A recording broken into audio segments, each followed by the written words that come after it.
Praise the lord. ప్రియమైన సహోదరులందరికీ నా హృదయపూర్వక వందనాలు తెలియజేస్తున్నాను. మీరందరూ బాగున్నారా? మీరందరూ బాగుండాలని నా అనుదిన ప్రార్థనలు నేను జ్ఞాపకం చేసుకుంటున్నాను. మీ యొక్క ప్రార్థన విన్నపములను కామెంట్ రూపంలో తెలియజేయగలరు. ఈ యొక్క అనుదిన దేవుని వాగ్దానము, చిన్న సందేశము మీకు ఆశీర్వాదకరంగా ఆదరించబడినట్లుగా, బలపరచబడినట్లుగా మీకు ఉపయోగపడుతున్నట్లయితే ఈ వీడియోని లైక్ చేయండి, సబ్స్క్రైబ్ చేయండి. అలాగే మీరు బలపరచబడిన రీతిగా ఇతరులు కూడా బలపరచాలని మీ శ్రేయోభిలాషులకు, మీ ఆత్మీయులకు ఈ వీడియోని షేర్ చేయండి. దేవుడు మిమ్మల్ని దీవించును గాక. Praise the lord. ఈరోజు నీ కొరకు దేవుని వాగ్దానం యెషయా గ్రంథము 43వ అధ్యాయము 4వ వచనం. నీవు నా దృష్టికి ప్రియుడవైనందున గనుడవైతివి, నేను నిన్ను ప్రేమించుచున్నాను గనుక నీకు ప్రతిగా మనుషులను అప్పగించుచున్నాను, నీ ప్రాణమునకు ప్రతిగా జనములను అప్పగించుచున్నాను. ఆమేన్. ప్రియమైన దేవుని బిడ్డ, దేవుడు గొప్ప వాగ్దానంతో ఈరోజు మనతో మాట్లాడుతున్నాడు. నీవు నా దృష్టికి ప్రియుడవైనందున గనుడవైతివి. ఈరోజు లోకం దృష్టిలో, మన ఇరుగు పొరుగు వాళ్ళ దృష్టిలో, బంధుమిత్రుల దృష్టిలో మనం ప్రియులం కాకపోయి ఉండొచ్చు, మనం చేతకాని వాళ్ళమై ఉండొచ్చు, మనం నిష్ప్రయోజకులమై ఉండొచ్చు, దేనికి పనికిరాని వాళ్ళమై ఉండొచ్చు, అసలు అసహ్యమైన వాళ్ళమై ఉండొచ్చు. కానీ దేవుడు ఇక్కడ మనతో మాట్లాడుతున్నాడు. ప్రేమ దేవుని బిడ్డ, ఆయన దృష్టికి నువ్వు ప్రియుడవైతావంట. ఆయన దృష్టికి నువ్వు ప్రియుడవు అంట. ఆయన దృష్టికి నువ్వు ప్రియమైన దానివంట. అందుకని నీవు ఆయనకి గనుడవయ్యావంట.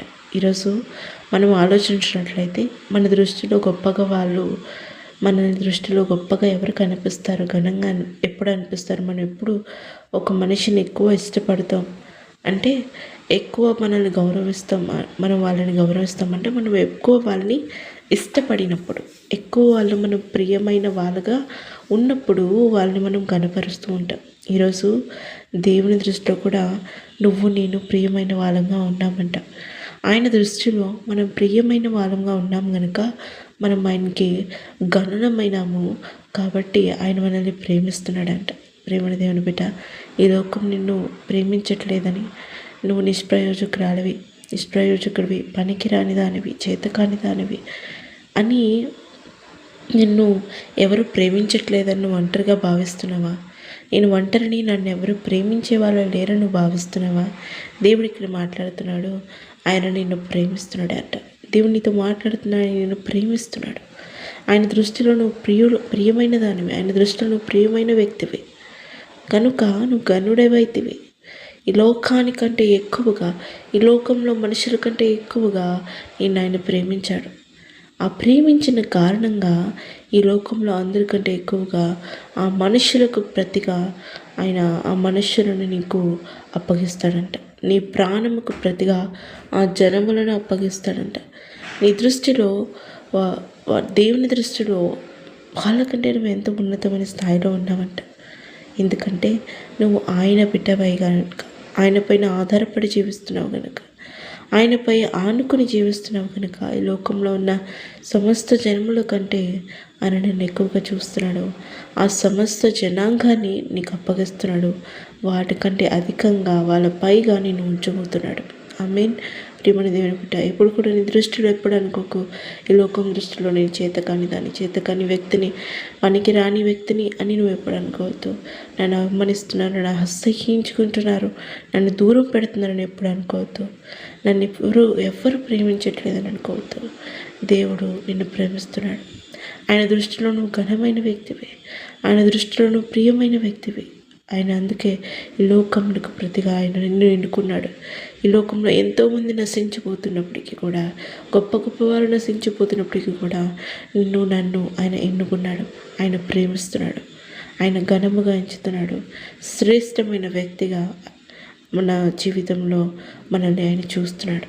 ప్రేమని దేవుని బిడ్డ ఎప్పుడు కూడా బాధపడకు. మనుషులు నీకు గుర్తింపు ఇవ్వలేదని, మనుషులు నీకు విలువ ఇవ్వలేదని, మనుషులు నిన్ను ప్రేమించట్లేదని బాధపడకు. కానీ మనుషులు కంటే ఎక్కువైన వ్యక్తి, ఈ సర్వ సృష్టికి సృష్టికర్త నిన్ను ప్రేమిస్తున్నాడు. ఆయన దృష్టిలోనే నువ్వు ప్రియమైన వ్యక్తివి, ఆయన దృష్టిలో గనుడైన వ్యక్తివి. ఆయన నిన్ను ప్రేమిస్తున్నాడు. అంతకంటే ఈ లోకంలో మనకేం కావాలంటే, ఆయనే ఉన్నప్పుడు, సృష్టికర్త మనతో ఉన్నప్పుడు సృష్టి మొత్తం మనది కాదా? అదే ఇక్కడ ఈ వచనంలో దేవుడు మాట్లాడుతున్నాడు. ఈరోజు నిన్ను నన్ను ఆయన ప్రేమించి ఆయన దృష్టిలో ఘనమైన వ్యక్తిగా భావిస్తున్నాడు. ఆమేన్. ప్రేమ కలిగిన తండ్రి, మహోన్నతుడా, నీకే వేలాది స్తోత్రాలు చెల్లించుకుంటున్నాం నా దేవా. అవునయ్యా, మేము నీ దృష్టికి ప్రియమైన వారము కనుక గనులమై ఉన్నామని, అయ్యా మీరు మమ్మల్ని ప్రేమిస్తున్నారని, అయ్యా ఈ జన్మలందరినీ మాకు అప్పగిస్తున్నారని చేసిన వాగ్దానాన్ని బట్టి వదనాలు.